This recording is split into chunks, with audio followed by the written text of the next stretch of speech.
నాకు తెలిసి మీలో చాలా మంది మైగ్రేన్తో బాధపడుతూ ఉండే ఉంటారు. సో ఇలాంటి వాళ్ళు మైగ్రేన్ నుంచి బయటపడాలంటే ఏం చేయాలో ఇప్పుడు తెలుసుకుందాం. ముఖ్యంగా మీరు డైలీ 3 నుండి 4 లీటర్లు వాటర్ తాగాలి. ఎందుకంటే బాడీ డీహైడ్రేట్ అయితే మైగ్రేన్ ఎక్కువ అవుతుంది.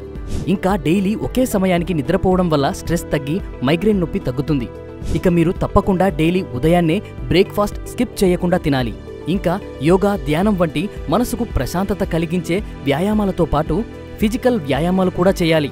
ఇక మీరు కంప్యూటర్ ముందు వర్క్ చేస్తున్నట్లయితే ఎక్కువసేపు అలాగే కంప్యూటర్ చూడకుండా మధ్య మధ్యలో బ్రేక్స్ తీసుకోవాలి. ఒకవేళ మీకు కాఫీ తాగే అలవాటు ఉంటే వెంటనే మానేయండి.